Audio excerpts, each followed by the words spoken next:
ingreso de los trabajadores tiene que ser en forma paulatina, progresiva, aquellos que hacen trabajos esenciales presenciales. Bastó que el gobierno enviara un instructivo para que se desatara la polémica, la orden que los trabajadores del sector público volvieran gradualmente a las oficinas, justo cuando se sobrepasó la barrera de los 10.000 contagios y aún sin llegar al pic. La consecuencia, una crítica transversal que llegó incluso a sus aliados, como se lee en este tuit del senador Osandón.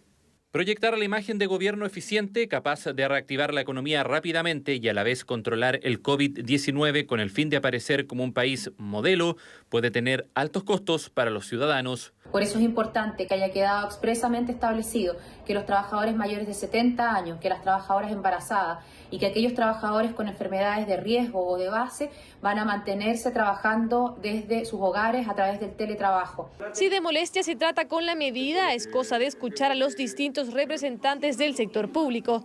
Sienten que no se está priorizando la salud de los trabajadores con un retorno a las oficinas fijado para este lunes y que anticipan no acatarán.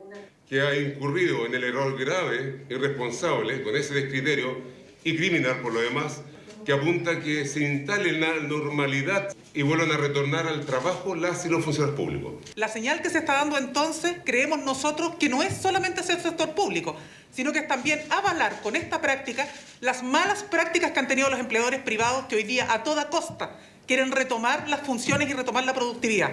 Por lo mismo aseguran que van a acudir a Contraloría para ejercer presión y revertir la medida. Mientras senadores y expertos manifestaron en una declaración pública la preocupación por normalizar la situación del país. El retorno de los funcionarios públicos a sus labores también debe hacerse en función de las variables epidemiológicas y no de las prioridades y del fuerte lobby de los sectores económicos. Una medida oficial que no habría sido consultada con el Consejo Asesor. Para algunos, una muestra de que falta comunicación entre el gobierno y los expertos. No todas las medidas que toma el Ejecutivo son consultados a los distintos consejos que existen en el gobierno. En la misma presión por intentar normalizar el país, comillas normalizar, presentar una situación como que ya hay un control de la pandemia, cuando todos los indicadores señalan exactamente lo contrario. Se espera para esta noche una intervención del presidente Sebastián Piñera, que enfrenta una nueva polémica debido al instructivo que fija para mañana lunes el término del teletrabajo para miles de funcionarios públicos que deberían retornar a las oficinas. Eso ocurrirá a las 9 de la noche en una cadena nacional. Por ahora seguimos nosotros con nuestras informaciones. Desde el sábado que el Mall de Quilpué comenzó a abrir sus puertas para recibir a clientes al interior de este recinto, donde diversos locales están atendiendo público, lo que genera opiniones divididas entre los clientes. Vamos a ver el informe de Leo Acuña. Era la novedad, la reapertura del Mall de Quilpué. Para ingresar se debe hacer por obligación con mascarilla y posterior paso por un túnel de sanitización. Desde las 11 de la mañana los clientes no dejan de llegar al recinto, que tiene más de 8 locales abiertos en su interior. Preguntarle qué le parece que hayan abierto el mall. Perfecto, sí, una buena medida. Con cuidado, sí. Han tomado unas medidas bastante buenas, yo pienso, con el tema del meterse al túnel, digamos, de sanitización. Si cuenta con las medidas necesarias con respecto a lo que es la higiene y todo, yo creo que me parece bien, que de forma gradual se vayan abriendo, digamos. Desde el sábado que el Mall de Quilpué decidió abrir sus puertas al público, quizá el mayor problema es que no se realiza un conteo de las personas que entran al recinto, es decir, que pueden estar al interior más de 50 personas, pero ¿bajo qué criterio se volvió a abrir el Mall de Quilpué? Actualmente no existe ninguna prohibición de funcionamiento de ningún centro comercial. En el día de ayer este recinto lo fuimos a fiscalizar, observando que existen cumplimiento de las medidas sanitarias actualmente vigentes respecto a la situación que vive nuestro país en contexto del coronavirus COVID-19. Es que el funcionamiento del mall genera opiniones divididas. Algunos insisten en que es una mala medida para la salud de las personas. Se junta la gente aquí y nos vamos a contagiar más, pues. No vamos a salir nunca adelante. La idea es que todos salgamos adelante. ¿Hay harta gente adentro, no? Sí, mucha gente. Técnicamente no existe una prohibición para el funcionamiento de los malls, pero las autoridades llaman al criterio y seguridad por parte de los trabajadores y también los clientes. Considero lamentable la decisión que ha tomado seguramente la administración. No se ha contactado conmigo hasta el minuto de hoy, pero sí el día de ayer coordinamos con la gobernadora una fiscalización el día sábado y el día de hoy, domingo, frente al mall. Yo lo único que me queda es decirle a la gente que esa es una zona de alto riesgo. Yo entiendo la necesidad de los comerciantes, pero el problema es que estamos poniendo en riesgo la vida de las personas. Hay un protocolo que está en discusión de forma tal nuevamente de asegurar acá que los resguardos sanitarios básicos, los distanciamientos elementales se cumplan, de forma tal de ver si se puede retomar parcialmente cierta actividad comercial. El funcionamiento de los espacios públicos es un tema país. Algunas autoridades recalcan que en estos lugares es aún más compleja la fiscalización de las medidas de seguridad. No hay responsabilidad en todos los ciudadanos, por lo tanto, poder asegurar que las personas que vayan a los centros comerciales cumplan con los protocolos me parece al menos discutible. Segundo, creo que los mismos privados no tienen la capacidad en este momento de asegurar el cumplimiento de esos protocolos. Esa es la pregunta. ¿Es necesario el funcionamiento de los malls en plena emergencia sanitaria? Una respuesta que será resuelta con el correr de los días al ver el comportamiento de las personas en estos recintos de alta concurrencia. Este lunes comenzará a operar el plan contra delitos violentos que impulsó el gobierno. La medida busca frenar la delincuencia en más de 10 comunas, las más críticas del país, utilizando el uso de tecnología y estrategias policiales focalizadas en plena pandemia del coronavirus. Felipe Caro nos va a contar más. Imágenes impactantes que dejan al descubierto la delincuencia a plena luz del día. Poco y nada les importó a estos sujetos la vida de las personas que se encontraban afuera de este local comercial durante la tarde de este martes. Momentos antes habían cometido un robo con intimidación, modalidad encerrona, y luego escaparon de Carabineros. Un auto se te pone por delante, el otro se apega a ti, se bajan 3 tipos armados por todos lados pidiendo rápidamente que te entreguen las llaves. Segunda, asalto a mano armada de este tipo. Situación que además se puso en riesgo la vida de estos transeúntes, que muy probablemente no la cuentan 2 veces. Se vieron enfrentados a este vehículo a gran velocidad con los delincuentes en el interior. La gente no puede salir con sus celulares a comprar directamente, tiene que andar con la plata justa en sus bolsillos por si les roban. Sobre todo saltan a las mujeres solas, no se puede andar en la tarde. Hechos que el gobierno busca frenar con el plan contra delitos violentos que comenzará a operar este lunes.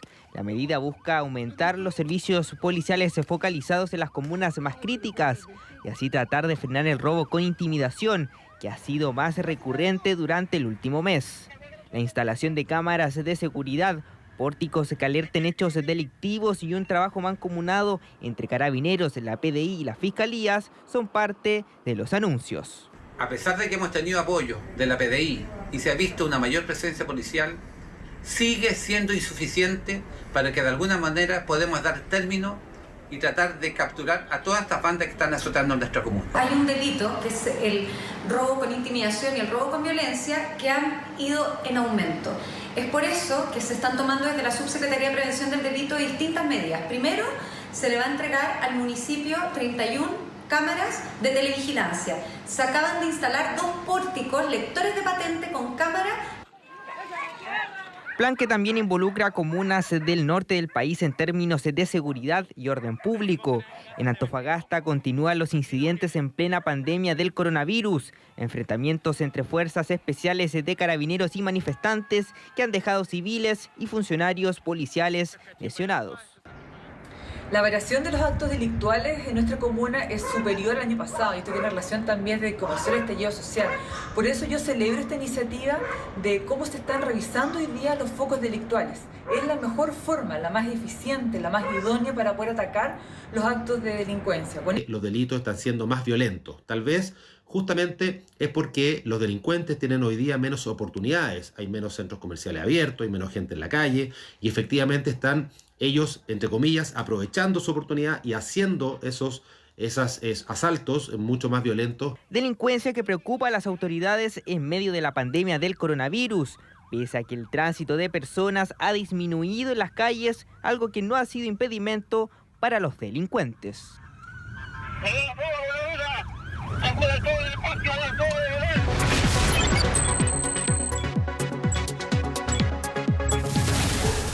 Cifras actualizadas veíamos ayer en nuestra gráfica en Perú, donde se anunció que se va a postergar el regreso a las clases. Estaba programado para el 4 de mayo. Sin embargo, el presidente Martín Vizcarra aseguró que la vuelta aún es indefinida. Es más, dijo que se prevé clases a distancia para todo el 2020.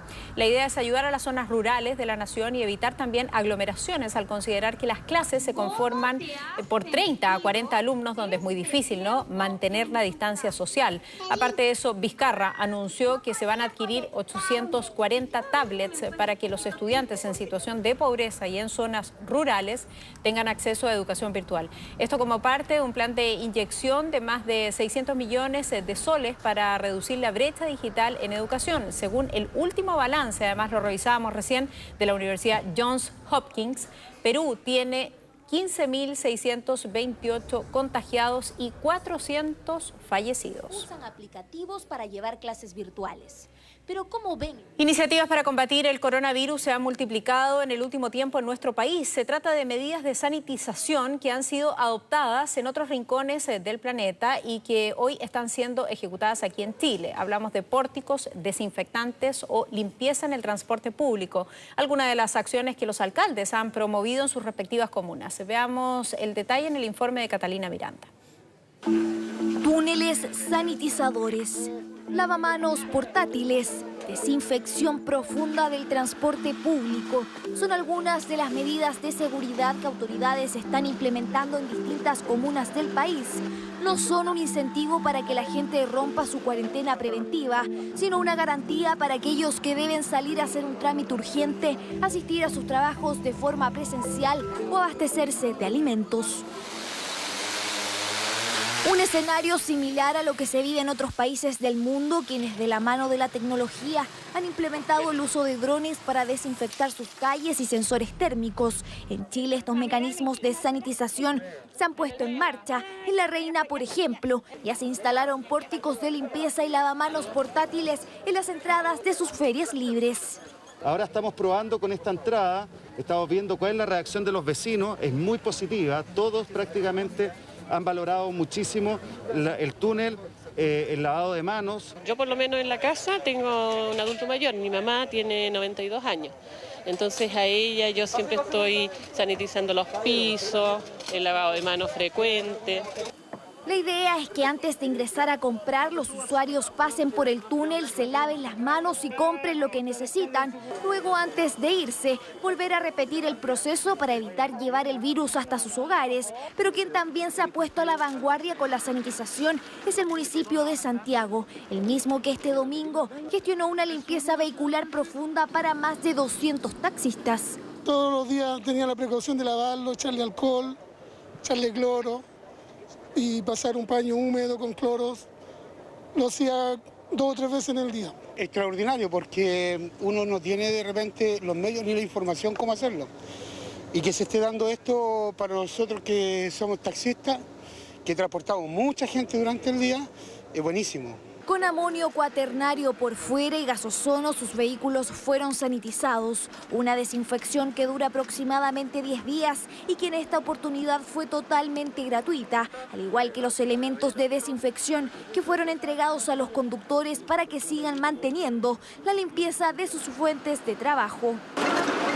Este es el kit de limpieza que nos han dado. Ah, perfecto. Sí, aquí está todo el kit de limpieza, inclusive el señor alcalde también nos regaló estas mascarillas para nosotros y también para nuestros pasajeros. Sin duda una gran ayuda para aquellos que se han visto duramente golpeados ante la baja presencia de pasajeros en las calles del país. Algo no muy diferente a lo que ocurre a nivel internacional, donde también se han tomado medidas similares en el transporte con los mismos productos usados en Chile. Esta fue una iniciativa conjunta con el Ceremi de Economía que nos hizo ver la inquietud que están teniendo miles de taxistas de no poder salir a trabajar y luego del temor de parte de la población de poder subirse a los autos de alquiler. Iniciativas que dejan más tranquilo a quienes obligadamente deben salir a trabajar. Un aporte que en su mayoría es municipal, pero que está comprobado a nivel mundial como un método efectivo a la hora de combatir el coronavirus.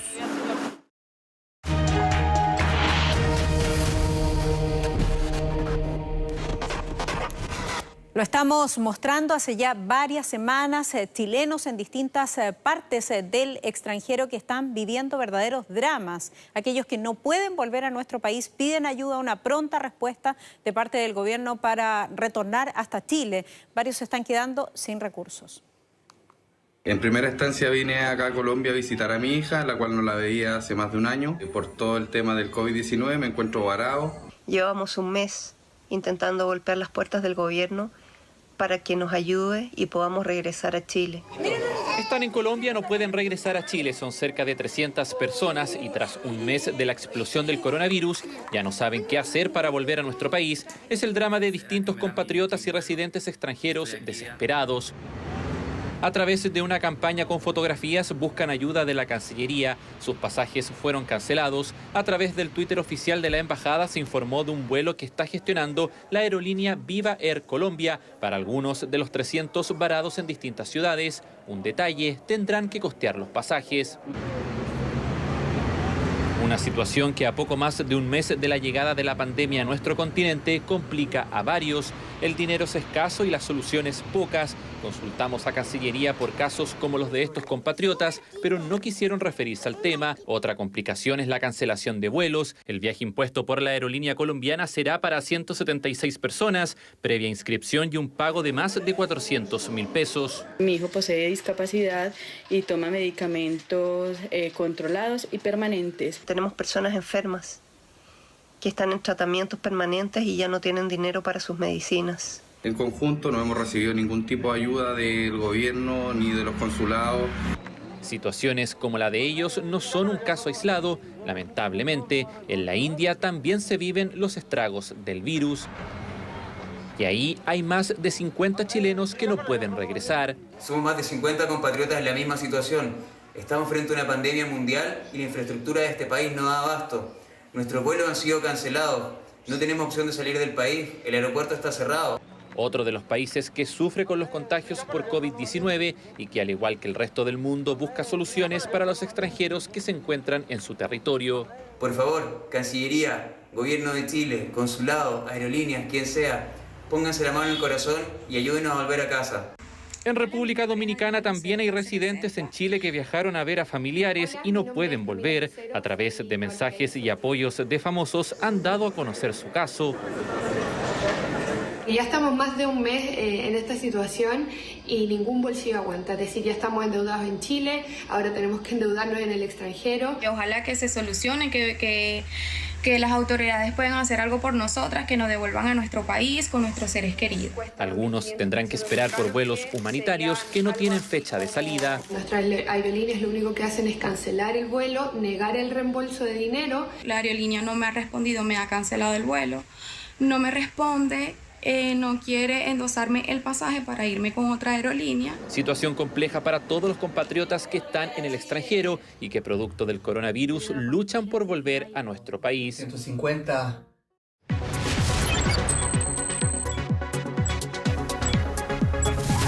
A propósito de estos datos, el gobierno argentino habilitó nuevas excepciones en el marco de la cuarentena que cumple ya un mes. Mañana 20 de abril son 11 y es decisión de los gobernadores acogerlas o no en función de su realidad.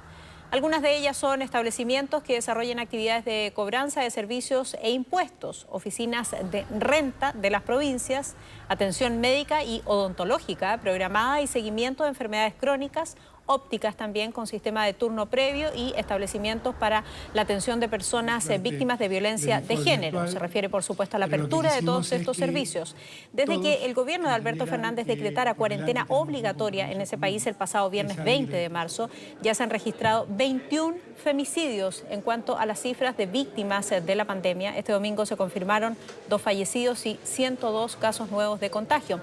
En total, entonces, se reportan 134 personas fallecidas y 2.941 contagiadas.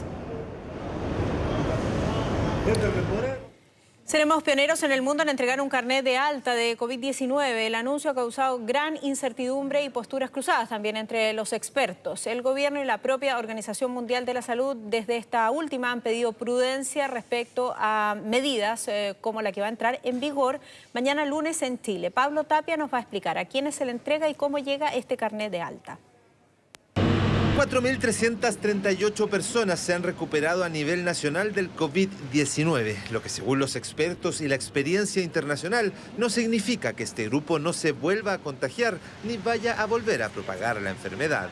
La verdad es que no lo sabemos y probablemente esto es una discusión que tampoco se tiene certeza a nivel mundial. Se desconoce totalmente cuáles realmente los efectos que produce en el sistema inmunitario y cómo el sistema inmunitario responde a él. Pese a esta información, el Ejecutivo anunció que este lunes 20 comenzaría la entrega de un carnet de alta de la enfermedad, el cual, entre otras cosas, liberará de medidas restrictivas de la libertad, como las cuarentenas a quienes los porten. Lo que dice este carnet es que esa persona ya no es contagiante, o sea, no va a contagiar. Por lo tanto, va a poder tener ciertas actividades que le va a permitir más libertad para poder actuar y tampoco va a tener el riesgo de ser contagiante. Y eso es el objetivo principal de este carnet. Pero el problema radica en la efectividad de esta estrategia. ¿Qué tan positivo o negativo podría ser contar con un documento de este tipo en nuestro país? En ninguna parte del mundo existe y desde la propia Organización Mundial de la Salud afirmaron que estudiarían este experimento chileno de los carnets de alta. La OMS no tiene una postura en este tema. Los países deben ser muy prudentes en este momento. Necesitamos estar muy seguros de qué pruebas son las que van a definir el estado de un individuo, y hay mucha incertidumbre de qué tipos de pruebas serían y qué tan efectivas son. Revisaremos lo que Chile quiere hacer o proponer, al igual que otros países, y emitiremos recomendaciones basadas en la ciencia. Desde la Sociedad Chilena de Infectología mantienen la misma postura, ya que no habría certeza científica que avale una medida de este tipo.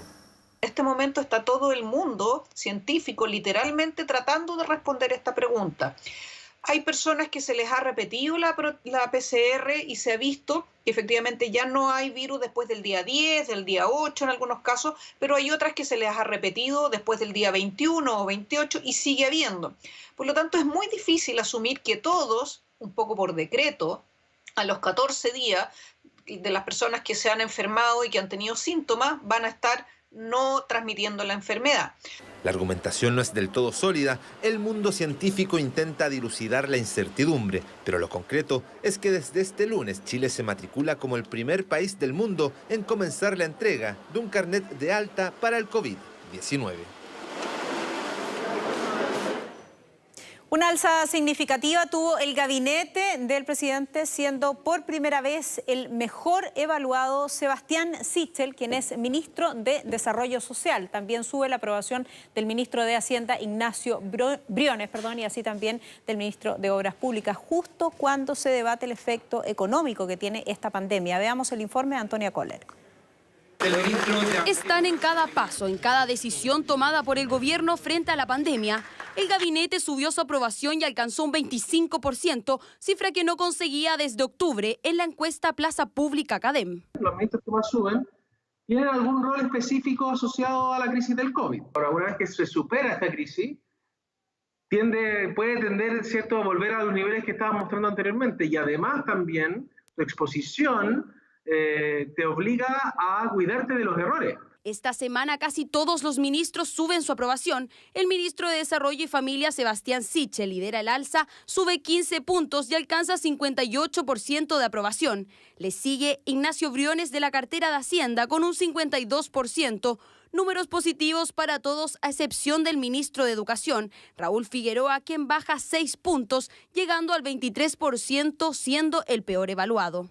A casi 2 meses desde que asumió el cargo, producto del coronavirus, el año escolar no ha podido avanzar de manera normal. Se han adelantado las vacaciones de invierno y esta semana se informó del regreso a clases de manera progresiva. De los encuestados, el 91% está en contra de esta medida.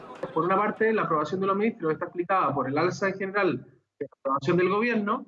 Es que claro, esta semana las cifras también fueron positivas para el presidente, quien alcanzó los números más altos desde el 18 de octubre. El 25% aprueba cómo está conduciendo el gobierno, según la encuesta que se realizó el miércoles y jueves de esta semana. El 58% cree que la prioridad del gobierno es cuidar el empleo y la economía, mientras que el 17% piensa que es cuidar la salud de los chilenos. Un 24% indicó que las prioridades del gobierno son ambas. La salud es lo que debe ordenar en este periodo todo lo que haga el Estado. Junto a eso, tenemos que preocuparnos con mucha seriedad de que el costo de la crisis no recaiga en los trabajadores. Esta es una dicotomía falsa. No existe una competencia entre la salud y la economía. Y por esto hay que trabajar en conjunto. La defensa de la vida y la protección de la economía. Salud y economía son temas centrales en medio de la pandemia. Hoy estas imágenes se han visto congeladas. Cuando se conoció el primer caso de COVID-19 en nuestro país, el 35% estaba en desacuerdo con que continuaran las marchas y manifestaciones, pero esa curva se ha ido moviendo y esta semana el 55% las rechaza. Radiografía de la encuesta CADEM que muestra la percepción de la agitada agenda del gobierno para enfrentar el coronavirus. Tras más de un mes de confinamiento, Dinamarca se convirtió en el primer país europeo en retomar las clases de todos los niños menores de 13 años. Los protocolos para evitar contagios entre alumnos dentro y fuera de la sala de clases han llevado a Chile a analizar y mirar de cerca esta situación ante el posible retorno gradual a clase de nuestro país. Vamos a revisar en detalle la nota de Claudio Casanova. A más de 12.700 kilómetros de Chile está Dinamarca, país nórdico del continente europeo que hoy da un ejemplo de recuperación al mundo entero. Pese a alcanzar 355 fallecidos por COVID-19, el gobierno danés comenzó esta semana a retomar las clases en todo el país. No es una situación normal, tienen prohibido a los niños en el recreo jugar en grupos grandes, no pueden tener contactos directos, no se permite el ingreso a las bibliotecas. Cada uno de las aulas tiene un cubículo para niños. Un año escolar distinto que en Dinamarca buscan cerrar con éxito. A pesar de las complicaciones, más de 650.000 alumnos de primaria regresaron a colegios y guarderías reacondicionadas. Con esta estrategia, el gobierno danés espera facilitar el trabajo en casa para los padres, que igual temen por la salud de los niños y niñas. Hay algunas padres de los menores que preocupan mucho porque ellos no piensan que está tan seguro, aunque las autoridades han dicho que está seguro. Hay muchas personas que están reclamando, que dicen que que van a sacrificar a los niños para saber cómo se comporta el virus, si es que se vuelve a activar otro foco infeccioso alto. Menos estudiantes por salas, recreos por grupos y más de 2 metros de distancia por alumnos. Protocolo sanitario que implementó Dinamarca para el retorno a clases. Un ejemplo del que Chile está pendiente. Dinamarca tiene una sociedad bastante más cohesionada y menos desigual que la nuestra, lo que se traduce también en una educación pública bastante más fortalecida que la que tenemos en Chile. Y además es un país que viene, por decirlo de alguna manera, saliendo ya de la epidemia. La curva de contagios en Dinamarca ha disminuido. Por lo mismo, para las autoridades de los colegios chilenos es difícil compararnos con este caso, puesto que nuestro país actualmente no registra el pic de contagios. Esa es una realidad para Dinamarca. Nosotros tenemos que adaptarnos a nuestra situación.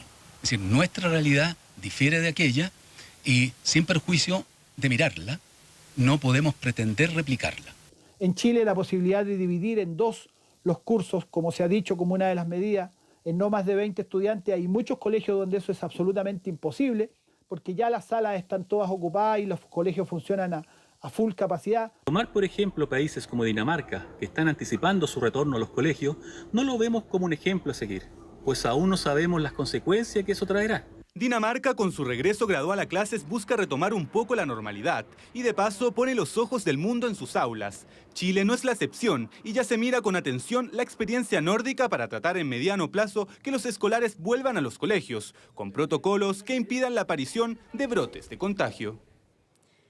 Con 358 casos nuevos, Chile acaba de superar la barrera de los 10.000 contagios, una cifra que según los expertos nos obliga a repensar las estrategias, sobre todo cuando el pic de la enfermedad todavía no se aproxima, como lo escuchábamos recién en la conversación con el doctor que sosteníamos. Ya llevamos 47 días desde el primer caso y María José Purches nos entrega una completa radiografía de la pandemia hasta ahora. 39 días tardó Estados Unidos e Italia en recibir la noticia. 47 días le tomó a España exactamente lo mismo que a Chile en escuchar lo siguiente. En el día de ayer se registraron 358 casos nuevos, lo que nos lleva a un total a la fecha de casos acumulados de 10.088 personas confirmadas de COVID-19. La barrera de los 10.000 contagios ya fue superada en nuestro país, un umbral psicológico que supone desafíos. El panorama internacional es diverso y su ejemplo es lo que nuestras autoridades ven con atención. Hasta el momento, hasta el día de hoy, los números siguen indicando esa tendencia controlada, lo que nos da una cierta seguridad, pero una seguridad que no debe movernos a la complacencia. Fue el pasado 3 de marzo en Talca el primer caso confirmado. De ahí en adelante todo se ha volcado al control de la pandemia. Con la presión de los alcaldes, en solo 12 días el cierre de los colegios se hizo realidad, mientras que las protestas en centros comerciales pidiendo su cierre lograron que el 18 de marzo los malls y las ventas presenciales del retail quedaran congeladas. En paralelo, el gobierno decretaba una medida nunca antes dispuesta para todo el territorio nacional a la vez, el estado de catástrofe. Esta va a ser una pandemia que si se sigue manejando en Chile como se ha estado haciendo, va a durar más tiempo. Por lo tanto, hay que ir reajustando las medidas pensando en que todas estas medidas de contención no son de 15 días, no son de 30, no son de 60, sino que pueden ser 90, 120 días. Hoy la estrategia del Ejecutivo va de la mano de las cuarentenas parciales y el aumento de los testeos, al mismo tiempo en que se busca contener la afectación de las familias, las más vulnerables, las que han dejado de trabajar y que pocas veces tienen las condiciones para cobijar un enfermo. Don Rodrigo, ¿me abre la puerta, por favor, y no espera sentado en la cama? Rodrigo es bombero y su experiencia representa esa realidad. Yo la verdad yo con un enfermo crónico en mi casa y tengo un hijo de 1 año y 3 meses. Sé que en algún momento me pude contagiar como ahora y por lo mismo no vi a mi familia ni a mi hijo. Y bueno, soy un caso sintomático hasta el momento. Me hice un test solamente por precaución y salí positivo. En Chile hay más de 40 hoteles sanitarios. Este en Estación Central ofrece gratis atención médica, alimentación y si se requiere también apoyo psicológico. Acá nosotros recibimos pacientes que son autovalentes o que tuvieran algún antecedente que inicialmente pudiera hacernos sospechar de que tuvieron un contacto estrecho, es decir, menos de 2 metros. Tenemos una capacidad de 250 camas. En este momento hay alrededor de 77 personas. Se va moviendo, esto es dinámico, se ha ido llenando de a poco. Un 28% son funcionarios de la salud, la primera línea en el combate del virus que se acerca a los 1.000 afectados a nivel nacional en 47 días de trabajo arduo, una realidad nueva, desconocida para el mundo entero, cuya superación sigue siendo incierta.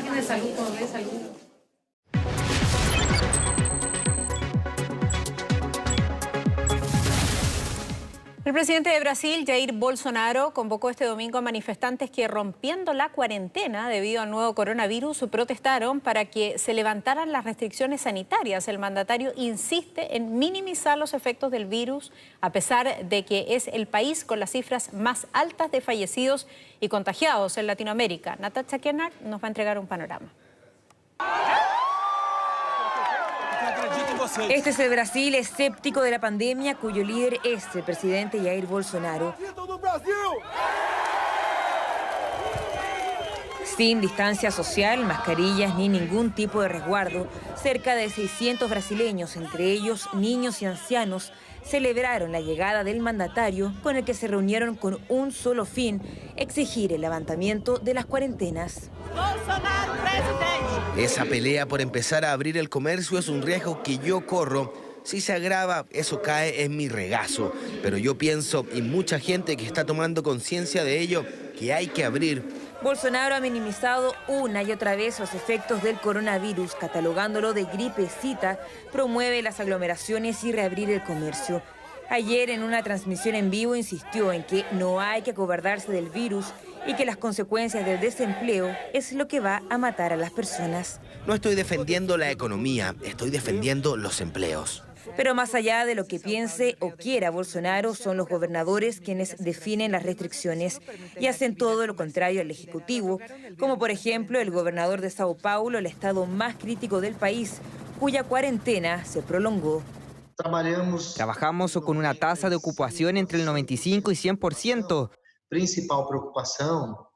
Nuestra principal preocupación es el pic, es decir, cuántas personas llegarán en 2 a 3 semanas. Estamos trabajando al máximo.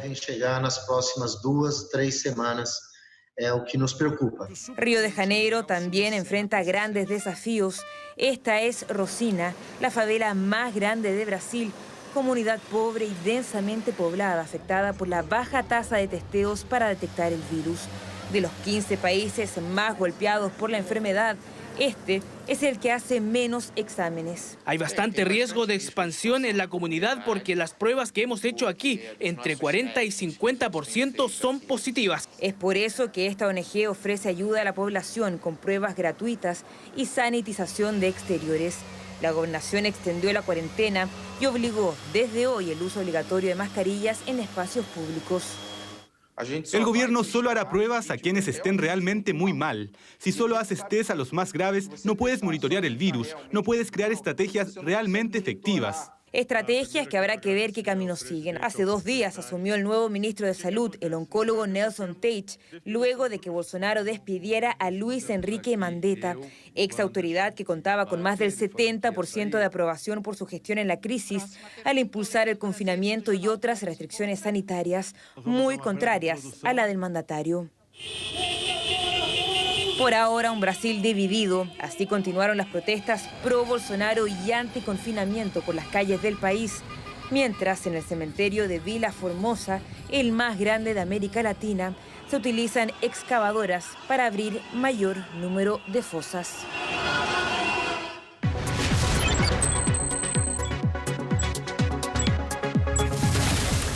El presidente Donald Trump aseguró que China recibirá las consecuencias si es responsable de la pandemia que se originó en la ciudad de Wuhan. Las declaraciones se realizan en un marco de tensión muy potente entre ambas naciones, ya que hace semanas que Estados Unidos desconfía de las cifras entregadas por el país asiático, como también del origen de la enfermedad. Recordemos que durante esta semana las autoridades chinas aseguraron que no están ocultando información. Sin embargo, admitieron que la cifra de fallecidos en Wuhan es el doble de lo anunciado inicialmente, es decir, supera las 3.000 personas. A pesar de esta aclaración, Trump cree que los decesos son mayores y que podrían llegar a los 40.000, tal como se registra en el territorio norteamericano. Aparte de las cifras, hay dudas al respecto de cómo comenzó efectivamente a propagarse este virus. Durante estos días cobra fuerza la teoría de que no se inició en un mercado de animales salvajes, sino que en un laboratorio de virología chino en esa misma ciudad.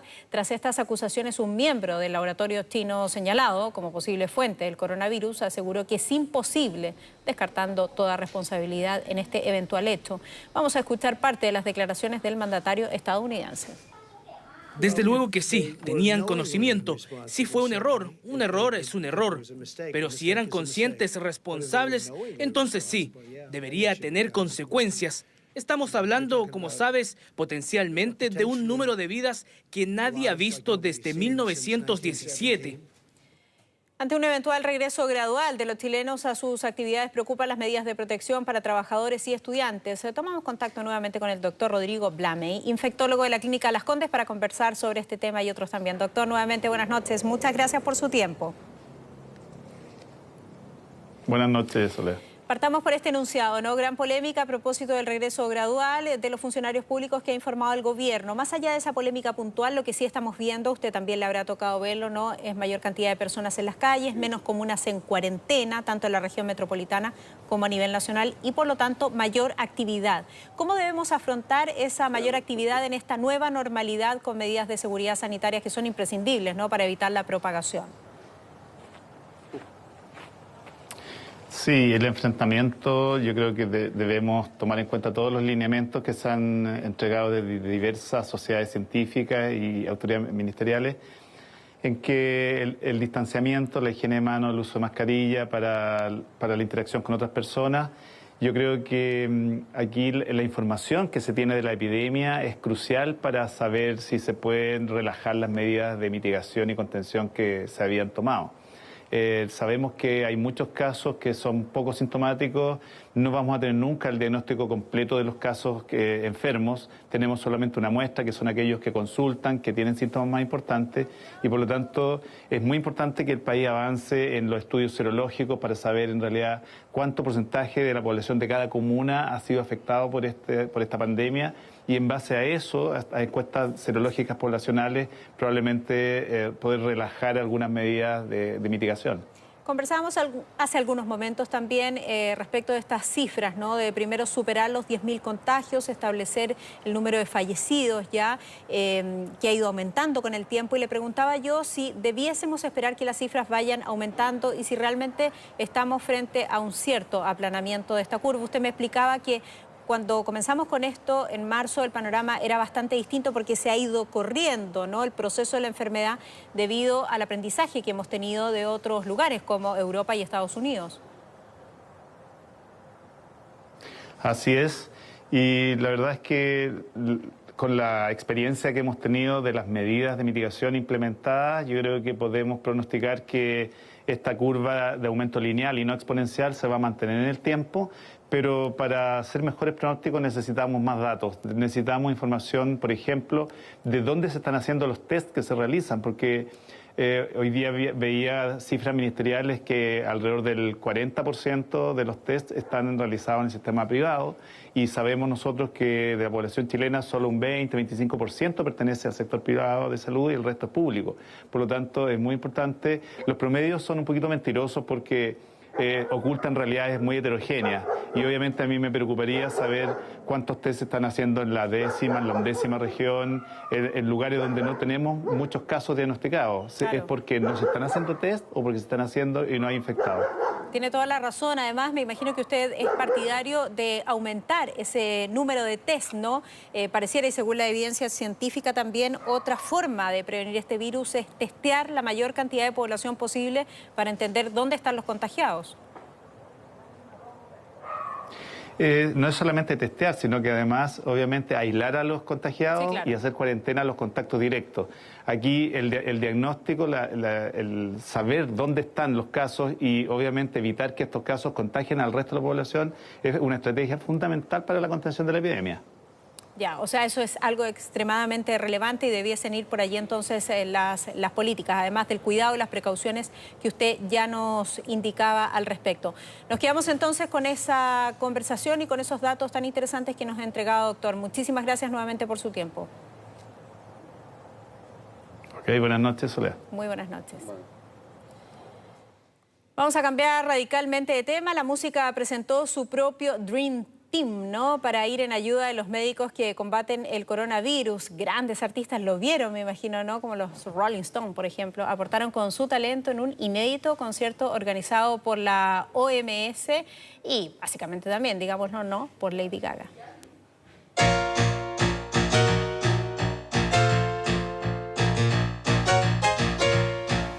We love you. Thank you.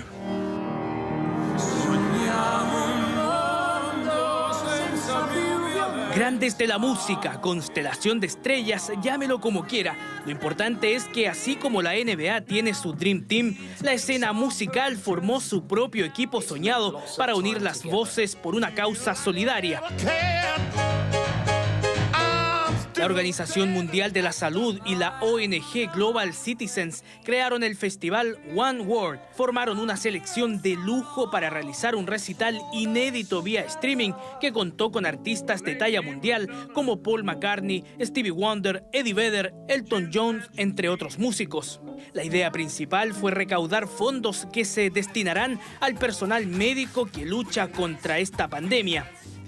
Esto eventualmente terminará cuando tengamos una vacuna que nos proteja a todos, no solo a Estados Unidos, también al mundo entero. Hay muchas vacunas que están como candidatas para salir al mercado. Estoy optimista que sea de acá al otro año. Alguna de ellas saldrá y tenemos que asegurarnos que llegue a todos en el mundo.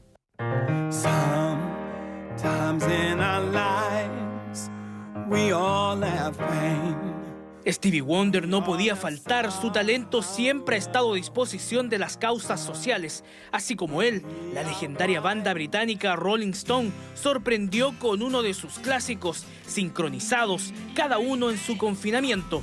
Mick, Kate, Ronnie y Charlie deleitaron con You Can't Always Get What You Want.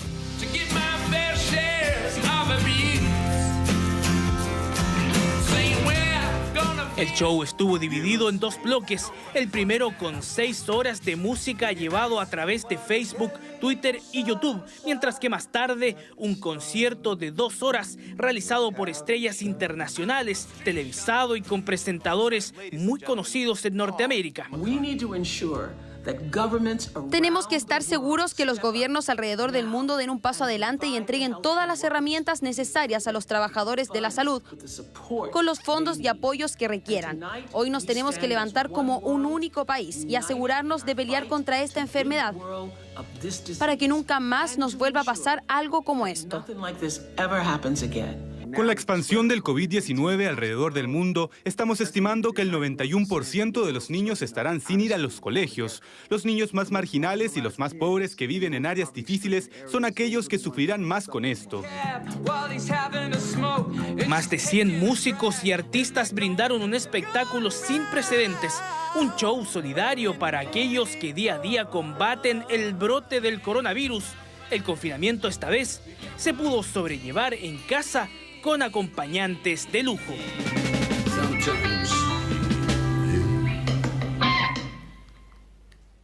Estuvo increíble, de primerísimo a primer nivel. Lo pueden revisar, por supuesto, si es que no lo vieron. Estados Unidos supera la barrera de los 40.000 fallecidos, lo veíamos en una nota recién, liderando la lista de los países más afectados por el coronavirus. A pesar de ello, las cifras han mejorado en Nueva York. Las autoridades aseguran que la curva está en descenso. Según el balance que realiza la Universidad Johns Hopkins, Estados Unidos registra exactamente 40.585 víctimas fatales, equivalente al doble de los fallecidos del segundo país más golpeado, que es Italia. Si bien la mitad de los registros de fallecidos se concentraron en el estado de Nueva York, esta mañana el gobernador Andrew Cuomo se mostró optimista. Dijo que han pasado el pico y que todo indica que estamos en descenso. Sin embargo, advirtió que la continuidad de esta tendencia a la baja depende de las acciones que se tomen. Ayer las autoridades anunciaron el menor número de fallecidos en 2 semanas, que fueron 540, y hoy esa cifra bajó aún más a 507. El descenso en la cifra de muertes es un 30% menor que la reportada el martes, que era de 778. No es momento de cantar victoria, insistió el gobernador. Aún hay más de 16.000 pacientes con coronavirus en los hospitales del estado.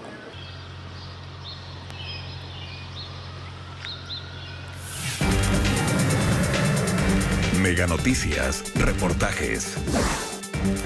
Lo hemos comentado tantas veces en esta cobertura que hemos hecho de la pandemia. Si bien el coronavirus no discrimina por estrato social, la pandemia está golpeando con más crudeza y rudeza a los sectores más pobres. No es lo mismo, obviamente, una cuarentena en 40 o 80 metros cuadrados, por supuesto, que en un confinamiento donde viven 3 familias y dentro de una misma casa. Es la realidad de comunas del sector sur de Santiago, donde el temor al hambre es el mayor temor, mucho más que al propio virus. Por eso se han organizado ollas comunes y otras acciones e iniciativas comunales. Un revelador reportaje en el trabajo de Luis Castillo y Mario Vargas. Todos los días tengo que salir. El llamado ha sido claro, pero en las comunas más pobres, ¿es posible respetarlo? Particularmente en la zona sur de Santiago, la gente está en la calle, sale a la calle. La razón es simple. Deben tratar de trabajar. De que salir tenemos que salir igual. No podemos quedarnos en la casa esperando porque no nos va a llegar ninguna ayuda. Prevención en riesgo, y no solo por eso. Y hay familias que viven hacinadas en departamentos de 26, de 40 metros cuadrados. Una especie de caldo de cultivo para el coronavirus. Sabemos que la curva de contagio en la zona sur de Santiago va a ser exponencialmente mucho mayor que lo que pasó en la zona oriente. Las cuarentenas en zonas muy populosas son deseables que se eviten. Visto así, hasta la cuarentena parece desigual. Ella me dice, no yo. Tengo que salir, arriesgarme, como quien dice, para traer sustento para mi casa.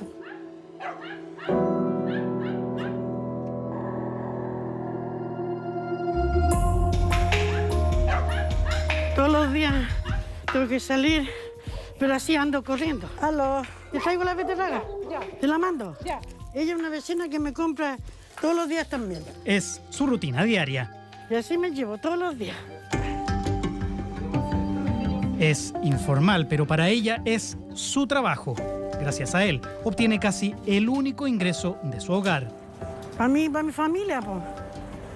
Porque si no, ¿cómo le dijera yo? Si no nos movemos, ¿qué le vamos a hacer? Tatiana vive en esta casa en San Ramón, junto a otras 7 personas. Ella es la mayor, tiene 104 años. También vive una niña de 9 años y en pocos días más llegará junto a ellos el 9º integrante de la familia, un prematuro recién nacido.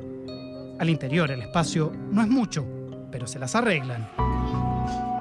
Yo con la abuela y mi marido en esta pieza. Mi hijo con la otra pieza y mi hija con su marido y su niña en la última pieza. Pese a que a veces se nos olvide, la realidad de la mayoría de los hogares de la zona sur de Santiago no es para nada nueva. Lo distinto es que hoy, a propósito de la pandemia, adquiere una nueva dimensión. Ahí hay familias que viven hacinadas en departamentos de 26, de 40 metros cuadrados. Viviendas que el promedio de las personas es de 8 personas hacia arriba. Conviven ancianos de mayor de 70 años, 90 años, con niños. Hacinados y sin ingresos formales, ¿cómo hacer una cuarentena efectiva con esa realidad? Es la gran incertidumbre. ¿Qué hacemos si no podemos salir? Tengo que salir, arriesgarme, como quien dice, para poder para traer sustento para mi casa. No se puede hacer cuarentena, porque nosotros vivimos día a día. Por ser yo vendo verduras, vendo artículos de ocasión, entonces no se puede hacer cuarentena. Dayan instaló este puesto de verduras justo afuera de su casa en la comuna del Bosque. No debería estar ahí porque esa comuna este jueves partió su cuarentena obligatoria y patente para vender sus productos no tiene, pero a pesar de eso, debe trabajar. De que salir tenemos que salir igual. No podemos quedarnos en la casa esperando porque no nos va a llegar ninguna ayuda. Y si la realidad se ve difícil fuera de la casa, adentro no resulta mejor. En este hogar viven 14 personas, 10 adultos y 4 niños. El hacinamiento es evidente y si uno de los adultos que debe salir a trabajar vuelve portando el virus, el resultado es obvio. Yo no digo que es malo porque es necesario, sí es necesario hacer cuarentena. Pero tienen que también pensar que no tenemos los recursos como para abastecernos durante, no sé, pues dan 15 días de cuarentena, no tenemos para abastecernos por 15 días. Es decir, para ellos, hasta la cuarentena es un privilegio. Las cuarentenas en zonas muy populosas son muy problemáticas, no son recomendables. Esta población que se va a empobrecer. Solo tú que conoces mi forma de sentir, mi forma de reír y hasta mi forma de llorar. Pero a pesar de las falencias, la alegría para ellos no falla. Si este padre no puede salir a trabajar cantando en las micros, lo hace en casa junto a su hija, quien, en su inocencia, no logra dimensionar los costos que tiene para ella las medidas de cuarentena. ¿Cuántas trae una decena? 10. 10. Sí, es un poco difícil poder bajar las tareas de internet porque nosotros acá no tenemos internet. Entonces de repente yo a la semana le cargo 3.000 pesos al teléfono para poder tener redes sociales y compro una bolsa para poder descargarle sus páginas, sus guías. Si hay algo que no entendimos, no pudimos googlearlo porque acá no hay internet. Entre los problemas económicos que tiene la gente, entre el hacinamiento que tienen las personas, ¿cierto? Nos va produciendo un problema que al final obviamente sabemos que la curva de contagio en la zona sur de Santiago va a ser exponencialmente mucho mayor que lo que pasó en la zona oriente de la capital.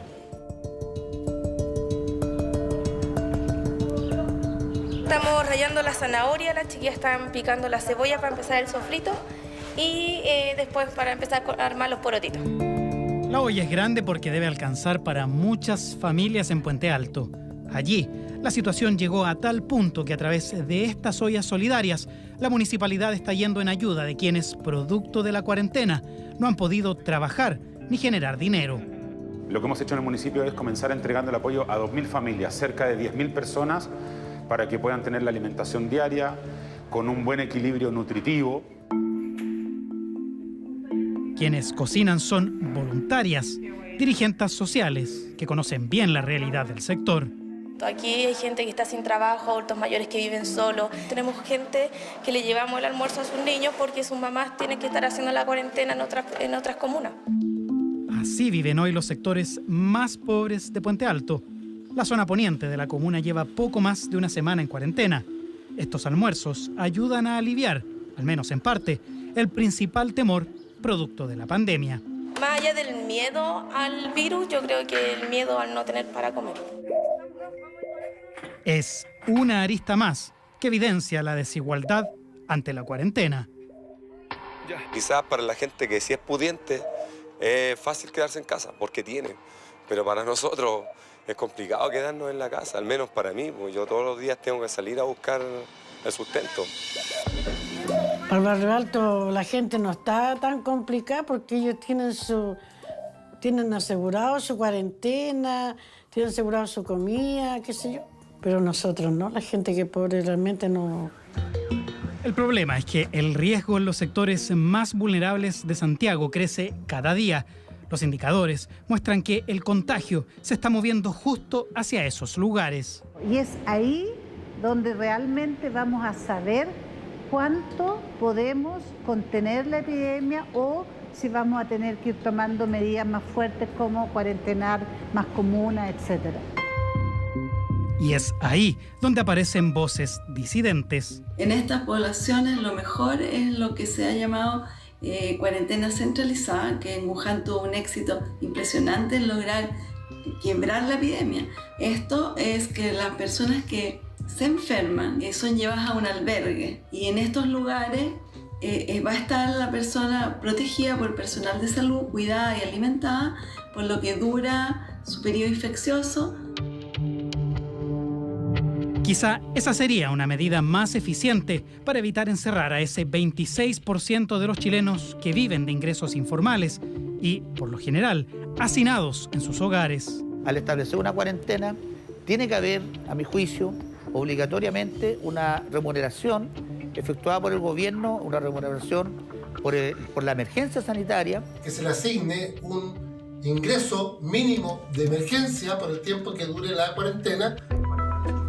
Según el gobierno, a eso apunta el bono de emergencia COVID-19 anunciado por el presidente Piñera. Estamos viendo con estos recursos también cómo apoyamos exactamente a los más vulnerables, que son las personas que están en el programa de seguridad y oportunidades con entrega de alimentos y abastecimiento directo a ellos, y estamos coordinándolo también con el sector privado. La ayuda es bienvenida, pero al observar la precariedad en estos hogares, es evidente notar que aún no es suficiente. O sea, nosotros si trabajamos, comemos. Si no trabajamos, hay que ver qué se hace nomás. Eso es justamente lo que hoy intentan sortear quienes ya están viviendo la cuarentena desde la pobreza. El peligro por el coronavirus en estos sectores es inminente, pero el riesgo de empobrecerse aún más también lo es. Una balanza cruel que hoy parece no estar equilibrada y que a ellos los tiene enfrentando una pandemia en condiciones mucho más desfavorables que otros.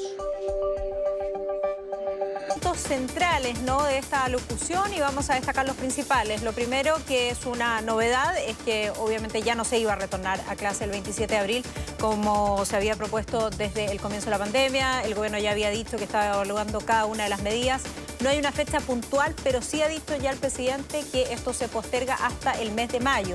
Dijo que prontamente se va a anunciar cuál es la fecha de ese retorno, que en todo caso va a ser gradual y no total. No todos los alumnos van a entrar a clases al mismo tiempo.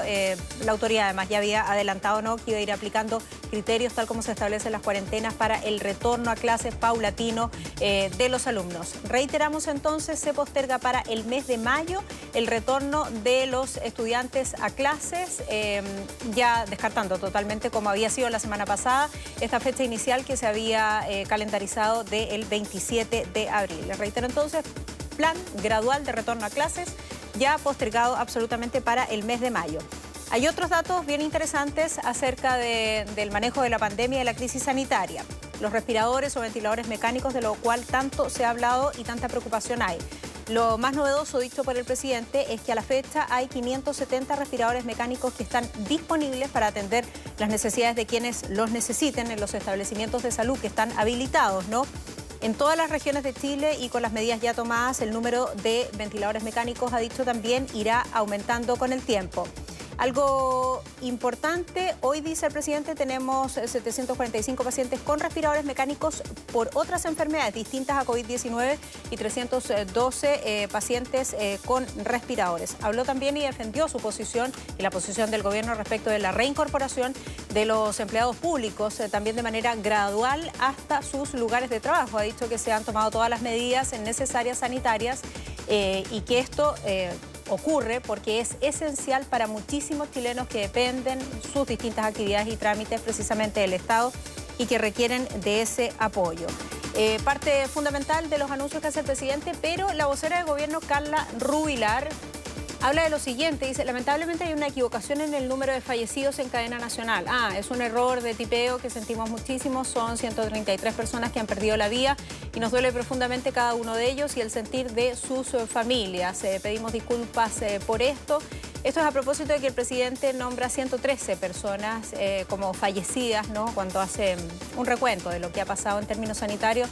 La verdad es que se comete, como dice la vocera de gobierno, un error de tipeo que sentimos y es por eso que el presidente se refiere a 113 personas y no 133, como ya se llevaba la cuenta y como además, ¿no?, y esto es lo más importante, lo había entregado así el informe sanitario. Es decir, es un detalle dentro del discurso del presidente. Recordemos que estos discursos además son grabados con anterioridad y posteriormente emitidos a través y posteriormente emitidos a través de los medios de comunicación. Pero hay un error de tipeo que se entiende, ¿no?, en el contexto, pero lo más relevante es que la cifra efectivamente es la entregada por la autoridad. Les decía yo que el presidente había defendido su medida de hacer retornar de manera gradual, esto fue a través de una circular propia del presidente que se emitió el día viernes, a los funcionarios públicos hasta sus trabajos. Esto ha generado muchísima polémica y queremos abordar precisamente ese contrapunto y es por eso que una de las voces críticas llegó desde los empleados fiscales. Tomamos contacto a esta hora con José Pérez, quien es presidente de la ANEF. ¿Cómo está, José? Buenas noches.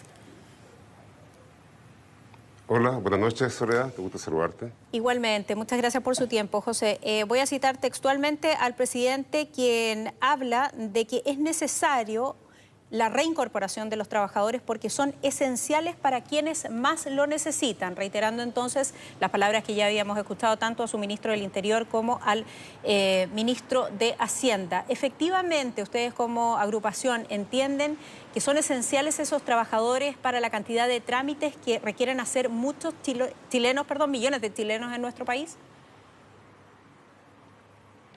Soledad, lo primero es señalar que el Estado sigue funcionando, las y los servidores públicos estamos trabajando, y lo hemos dicho constantemente y lo reafirmamos, en sistemas de turnos especiales, con turnos éticos y de manera remota.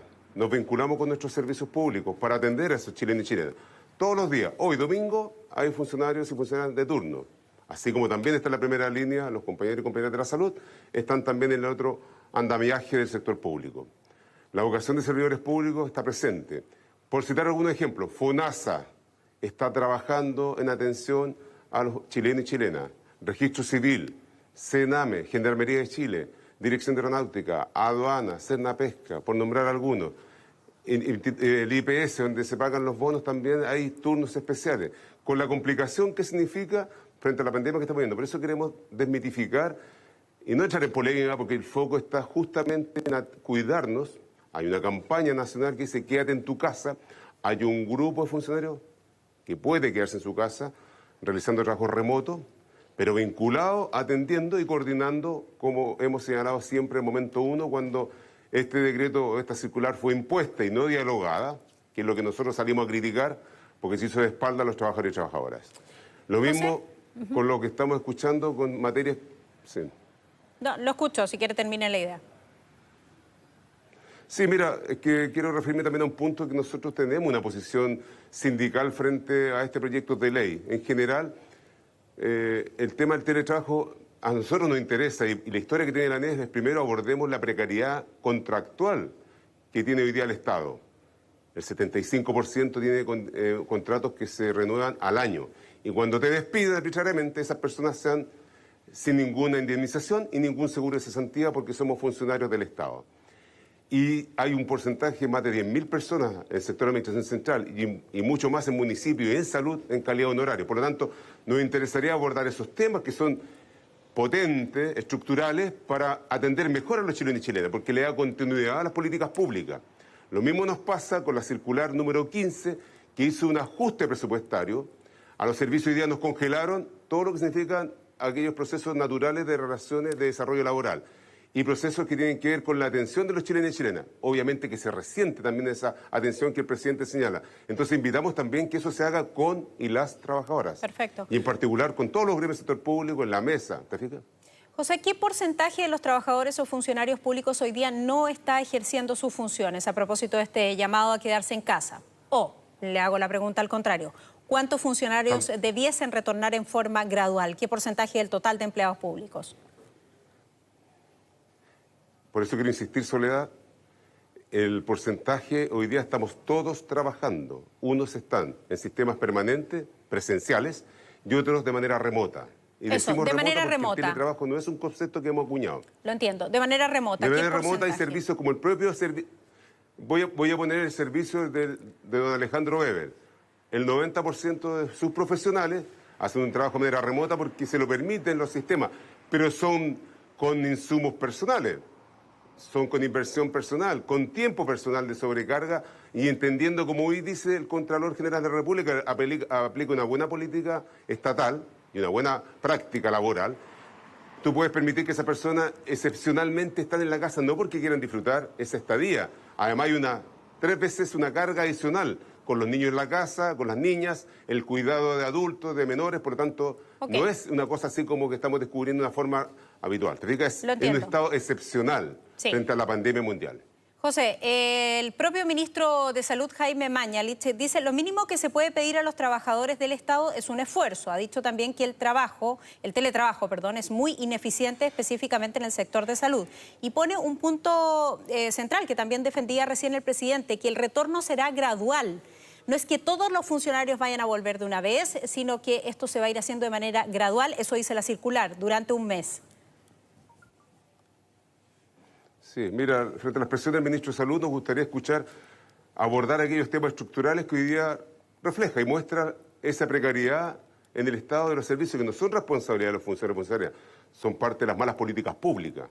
Porque efectivamente si falla este trabajo remoto no es porque las personas no quieran trabajar, pues no tienen insumos, porque no tienen protección sanitaria, la salubridad que tiene que ser fortalecida desde el Estado se ha ido olvidando. Hoy día aparece el Estado como un ente importante para rescate de los grandes consorcios, pero hoy día el foco tiene que ser puesto para los que lo están pasando mal. Esos 2.700.000 chilenos y chilenas tienen que tener un sueldo mínimo de vida que permita no sobrevivir, sino que darle certeza y tranquilidad para esos hijos e hijas que no tienen que comer o que lo van a pasar mal en invierno. Esa es la prioridad del Estado hoy día, y ahí tiene que concentrarse los recursos. Y lo han dicho algunos parlamentarios, congresistas y ámbitos políticos transversalmente. Entonces, no nos confundamos. Entonces, yo creo que cuando se develan las situaciones que son de temas estructurales, hay que abordarlas, porque lo que ocurre es que la fragilidad no es culpa y responsabilidad de los funcionarios, es porque las malas políticas públicas no tienen lo que yo señalaba anteriormente. Perfecto. Conocemos su punto de vista. José, hablaron también de una irresponsabilidad ustedes por parte del gobierno en este retorno gradual, como ya hemos dicho, los funcionarios públicos. ¿Están haciendo algún llamado a no retornar? Porque parte de eso también escuchamos el fin de semana. ¿Mantienen ustedes ese llamado? ¿Mantenemos ese llamado? lo hemos declarado. Estuvimos reunidos ayer con toda nuestra estructura sindical de todo el territorio nacional, de Arica, Parinacota hasta Magallanes, con nuestros consejeros y consejeras, con las estructuras de bases sindicales, y hemos señalado y declarado que no vuelvan a exponerse los funcionarios, porque en la medida que nos cuidemos nosotros, vamos a cuidar a los chilenos que siguen atendiendo el resto de los compañeros y compañeras que están trabajando. Y por lo tanto, eso hoy día, porque lo que fue decretado para ese circular 18, nosotros tuvimos que recurrir a la justicia en un recurso de protección hoy día, al mediodía, para también darle tranquilidad y certezas y claridad del mensaje que la ANEF y las asociaciones para proteger a nuestros funcionarios frente a esta irresponsabilidad, y lo decimos en su momento. Hoy día ha apreciado las autoridades, el director de Servicio Civil, el ministro del Interior, el ministro de Hacienda, la vocera de Gobierno, con una señal, y hay que relevar lo positivo desde el punto de vista que ya da la gradualidad, pero en esa gradualidad pediremos participación. La ANEF, y en cada repartición donde exista una asociación de funcionarios tenemos la experiencia, podemos aportar. Insisto, estamos trabajando para los chilenos y chilenas y para los que hoy día lo están pasando muy mal, que son los más postergados de nuestro país. Hablando de ellos, de los postergados del país, y observando las imágenes que estamos apreciando en pantalla, a ver si las podemos reiterar también, que tienen que ver precisamente con la cantidad de personas y aglomeraciones que hemos registrado, ¿no?, con nuestras cámaras en distintos lugares que efectivamente son chilenos que están acudiendo a distintos trámites que necesitan hacer, como por ejemplo el pago de pensiones, las prestaciones sociales, etcétera, por ponerles solo algunos ejemplos. Y nuevamente insisto, con nuestro micrófono, nuestras cámaras, se registra allí la queja de que hay pocos funcionarios públicos atendiendo. ¿Qué se le dice a esos chilenos respecto de la negativa ustedes a este retorno gradual? Porque uno debiese entender, ¿no?, que a mayor cantidad de funcionarios, más ágil debiese ser el trámite. Mira, hay que ser súper riguroso con las imágenes. Uno las ve, pero lo que muestra son las notarías. Eso no son servicios públicos. Algunas. Y lo que muestra son las administradoras de fondos de cesantía. Sí, pero por ejemplo yo he estado en terreno, he estado en el centro cívico, en el aeropuerto, y por ejemplo en Moneda, con Amanda Labarca, el registro de Ciencia Civil, en un solo día alcancé a ver 6 personas que están esperando la atención de los funcionarios públicos en ese servicio. En FONASA, lo mismo. Gradualmente lo hacen pasar de grupos determinados para cuidar a esos chilenos, chilenas y extranjeros. Entonces yo difiero de aquello, Soledad, con todo respeto, creo que es importante separar, porque las imágenes a veces nos engañan. Sí, tenemos imágenes del seguro de cesantía, los servicios pero públicos también ponderamos y tenemos experiencia en eso. Sí, también de notaría, como se registró el viernes.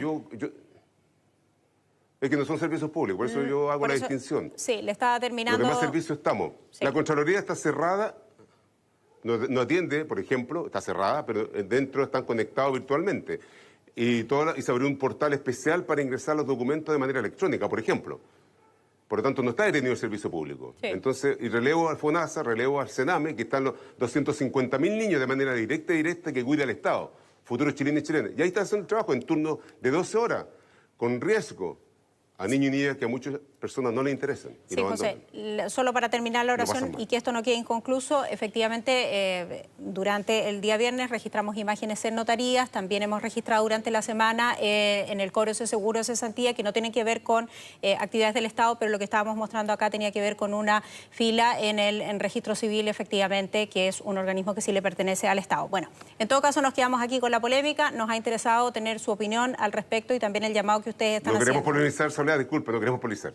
Bueno, José Pérez... Queremos ayudar a los chilenos y chilenas, desde servidores públicos. Créame que en eso estamos todos, o creo por lo menos que estamos todos sintonizados. José Pérez, así se debe ser. Presidente de la ANEF, muchísimas gracias y muy buenas noches. Saludarte, buenas noches. Igualmente, buenas noches. A ustedes. Vamos a la pausa, ¿les parece? Regresamos de inmediato.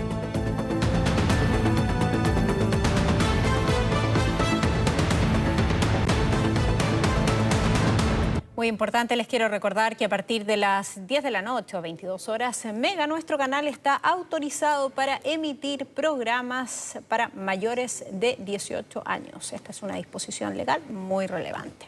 Bien, ¿se imaginan ustedes cómo estará pasando el encierro nuestro Fernando González? ¿Con quiénes compartirá el campeón olímpico? Eso y más le preguntamos en este nuevo capítulo del Cuarentenario de Mega.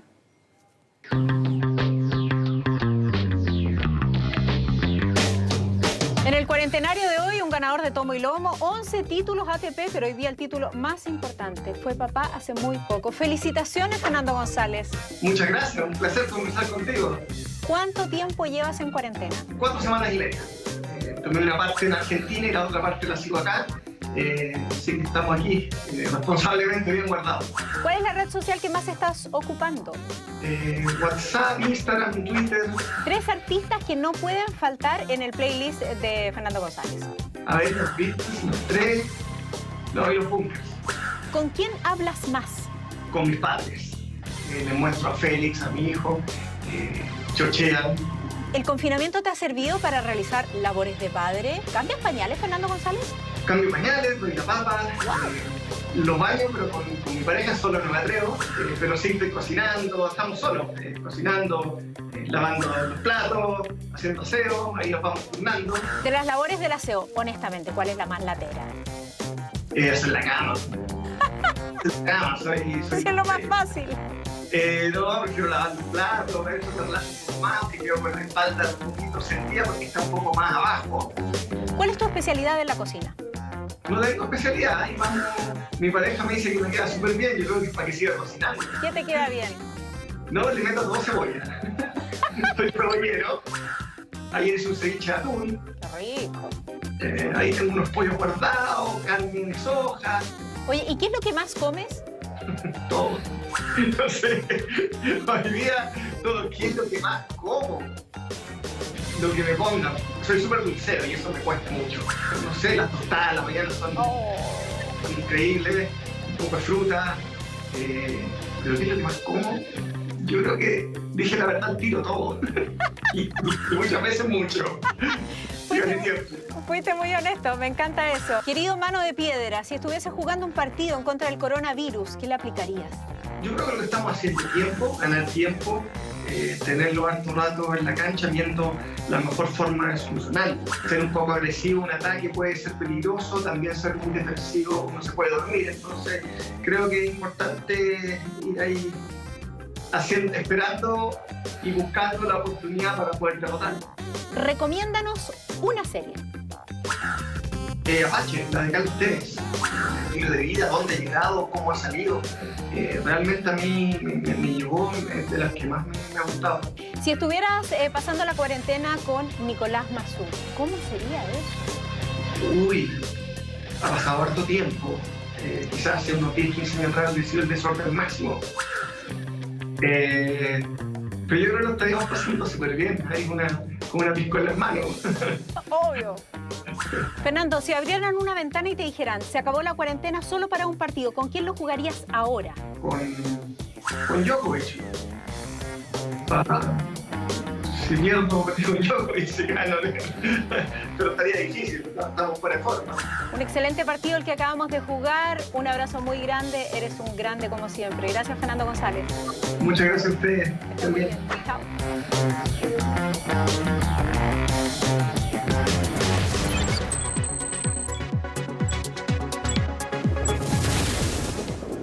A pesar de las dramáticas cifras en Estados Unidos, las playas de Florida volvieron a llenarse, como lo vemos en imágenes. Este viernes abrieron las primeras playas y parques en el norte de esa ciudad, específicamente en el condado de Duval, que tiene 824 casos confirmados. A pesar de ser el 6º condado con más casos de COVID-19, el alcalde permitió la reapertura para la actividad física ante la luz verde dada por el gobernador Ron DeSantis. Varias playas fueron reabiertas al público que asistió en grandes cantidades, como lo apreciamos, lo que generó un debate de si era óptima o no esta decisión tomada. Sin embargo, las autoridades aseguran que se han implementado medidas necesarias, entre ellas un horario limitado, prohibir las congregaciones de más de 50 personas y además aplicar el distanciamiento social. A pesar de que algunos países europeos han mostrado signos de avanzar en la lucha en contra del COVID-19, las cifras siguen siendo muy dolorosas. Europa superó los 100.000 fallecidos a causa del coronavirus. Imágenes que reflejan 7 semanas de inactividad en Venecia, el silencio de la lucha contra el coronavirus. Italia se prepara para otro lunes en la pandemia, pero no es cualquiera. Un lunes con más de 100.000 muertos en Europa. Medidas sanitarias y de seguridad que se extreman en el país que ha aportado más de 23.000 fallecidos a la negra cifra europea. La cuarentena no se levantaría antes del 3 de mayo. España, Francia y Reino Unido siguen en la lista a los peninsulares. Precisamente los galos buscan la manera de ganarle terreno al virus, manteniendo el abastecimiento de insumos médicos, elementos que llegaron en una aeronave conocida por nosotros, este Antonov, el más grande del mundo. Las medidas sanitarias en Francia no bajarían de intensidad, al menos hasta el 11 de mayo, aunque los pacientes en cuidados intensivos van marcadamente a la baja. Nuestra vida desde el 11 de mayo en adelante no será exactamente como era antes del confinamiento, ni de inmediato ni probablemente por mucho tiempo. Claro que cruzando el Canal de la Mancha, la situación no es la misma. En el Reino Unido debieron activar una línea telefónica para alertar de la escasez de suministros en los centros asistenciales y así poder encauzar las necesidades hospitalarias. Crítica a la administración inglesa por el retraso en los insumos hospitalarios que habría generado un aumento de contagios en el personal sanitario, sumándose muchos de ellos a la cifra de fallecidos. Y lamentablemente de los hospitalizados con el virus, 16.060 han muerto. Eso es un aumento de 596 fallecidos desde ayer. Valorable es la mejora en las cifras que ha mostrado el territorio inglés en las últimas 24 horas. Disminución en los fallecidos y contagiados, números que los más escépticos no aceptan tan fácilmente y los justificarían con una baja que se habría mostrado cada fin de semana. Por ahora, las principales medidas serían la ampliación de la cuarentena total a los mayores de 70 años y la reapertura de los colegios el próximo 11 de mayo. Este lunes, nuestra área dramática estrenará un proyecto inédito en la televisión durante el transcurso de esta pandemia. Hablamos de Historias en Cuarentena, la primera serie hecha de manera remota con la participación de nuestros destacados actores y un equipo comprometido con nuestra audiencia. Veamos detalles junto a Mauricio Huentenao. Hace 25 años que soy psicólogo clínico. Obvio que tengo miedo. Él no ve nada. Soy emprendedor. Suena re bonita esa cuestión de la terapia. Dudas, miedos, incertidumbre, esperanza y generosidad son solo algunas de las realidades que veremos en Historias de Cuarentena, Psicología Online, la primera serie de ficción chilena registrada de forma remota y en medio de la pandemia que afecta al mundo. En muy corto tiempo lo logramos levantar y esto también nos ha permitido la contingencia, tener la contingencia dentro de este proyecto. Los guiones están saliendo día a día y los vamos grabando inmediatamente, entonces vamos a poder representar un poco lo que está pasando en nuestro país. Yo me tengo que pegar todo el día el pique para allá, para el Barrio Alto, arriba de una micro y volver todos los famosos días. No puedo contagiar a todos, oiga, ¿qué hago yo? Es profundamente emocionante leer los guiones y después interpretarlo con respecto al tema de la enfermera. No puedo fallar a la gente, mucho menos a mi familia. El encierro, la posibilidad del contagio, la proximidad de la muerte nos hace preguntarnos a todos qué va a pasar. Y Lorena también está entre esas. Seguramente tú estás pensando en este minuto que yo soy la típica cuica tonta. Va a ir abordando distintos temas que la gente se va a identificar, va a estar de acuerdo, no va a estar de acuerdo, va a generar todo tipo de, ¿cómo se llama?, de sintonías.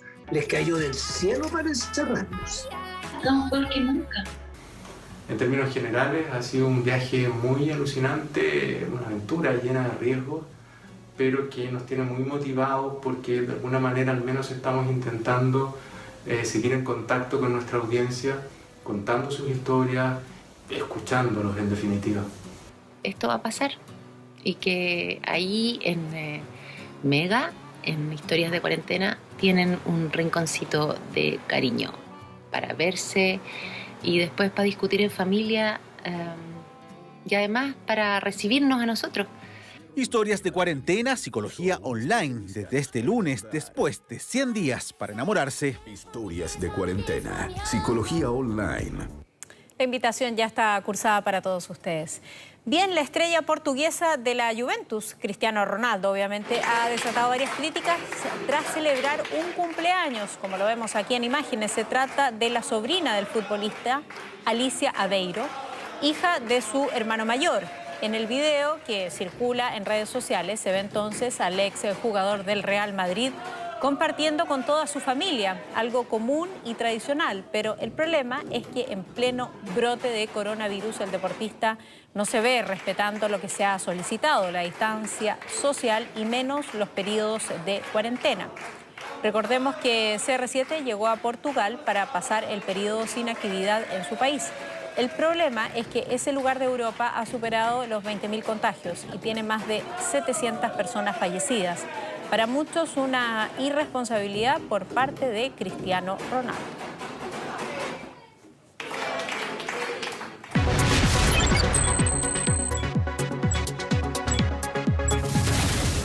Seguimos en Europa. Para nadie ha sido fácil, ¿no?, estar encerrado a causa del coronavirus desde que se desató primero la pandemia en China y luego se extendió por todo el mundo, concentrando sus epicentros en Europa y posteriormente en Estados Unidos. Pero en Alemania se las ingeniaron para tener lo que vemos aquí, un cine en su casa. Espectaculares las imágenes, ¿no? En muchas partes del mundo los recintos de entretención como los restaurantes o cines, también aquí en nuestro país, han tenido que bajar sus cortinas, pero por los periodos que duran las cuarentenas. Miren, escuchen esto.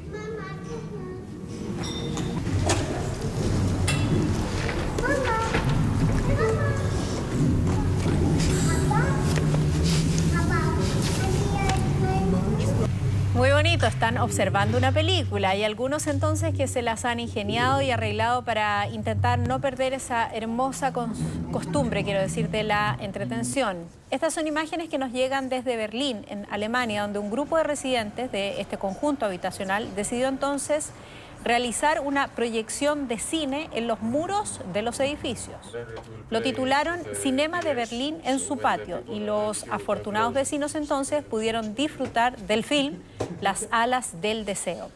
Esta iniciativa busca también recaudar fondos para los cines de la ciudad, donde ya alcanzan la suma de 90.000 euros. Efectivamente, porque los cines son una de las actividades que permanecen cerradas y por lo tanto están sufriendo los embates también de la pandemia económica.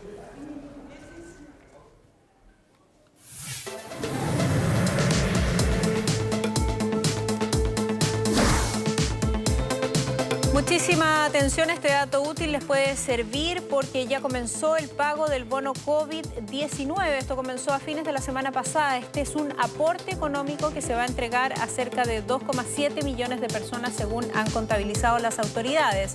Recordemos que el bono COVID tiene un monto de 50.000 pesos, pero por carga, es decir, hay que calcular cuánto le corresponde a cada familia. Para saber si corresponde el pago de este bono y el monto total entonces que puede recibir, simplemente tienen que ingresar a nuestro sitio web meganoticias.cl, que además tiene la información actualizada respecto de la pandemia tanto en Chile como en el mundo.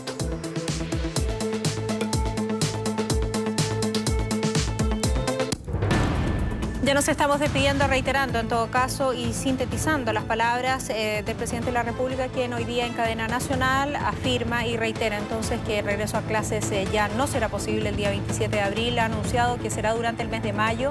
De todas formas se hará de manera gradual y además prontamente. Lo que esperamos sea esta semana se va a anunciar entonces cuál va a ser finalmente la fecha de este retorno gradual. Y esta semana también esperamos noticias económicas para los trabajadores informales, dijo el presidente, y para aquellos que funcionan con boletas de honorarios. Nos despedimos entonces de ustedes. Muchísimas gracias, agradeciendo al equipo que ha hecho posible llevar este informativo hasta ustedes. Que estén muy bien, buenas noches. Quédense aquí en Mega.